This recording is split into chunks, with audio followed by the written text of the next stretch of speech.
സ്വരാജ് കേരള രാഷ്ട്രീയത്തിൽ അദ്ദേഹത്തിൻ്റെ പൊതുപ്രവർത്തനം ആരംഭിക്കുന്നത് ഒരു പിണറായി മാനറിസമൊക്കെ ശരീരത്തിൽ ആവാഹിച്ച് ഒരു ബോഡി ലാംഗ്വേജൊക്കെ കൊണ്ടുവന്നിട്ടുള്ള ഒരു ആളാണ് അദ്ദേഹം.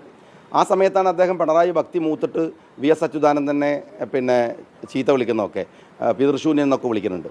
അപ്പോൾ ഞാനിവിടെ വന്നപ്പോൾ ഷൗക്കത്തിനെ ഇന്ന് കാണുമെന്ന് ചോദിച്ചപ്പോൾ അദ്ദേഹം ഉമ്മൻചാണ്ടിയുടെ കബറടത്തിൽ പോയതാണ് അനുഗ്രഹം വാങ്ങാൻ. അപ്പോൾ സ്വരാജ് ഇവിടെ വരുന്നതിന് മുമ്പ് അദ്ദേഹം ജീവിച്ചിരിക്കുന്ന അച്യുതാനന്ദനെ പോയി കണ്ടിട്ടൊന്ന് മാപ്പ് ചോദിക്കേണ്ടതാണ്. അദ്ദേഹം ഇവിടെ വരുന്നതിന് മുമ്പ് അനുഗ്രഹമൊന്നും വാങ്ങിയിട്ടില്ലെങ്കിൽ ഒരു മാപ്പ് ചോദിച്ച് വരാവുന്നതാണ്. കാരണം അത്ര വലിയ പാതകമാണ് ചെയ്തത്. രണ്ടാമത്തെ ഒരു വലിയ രാഷ്ട്രീയമുണ്ട്.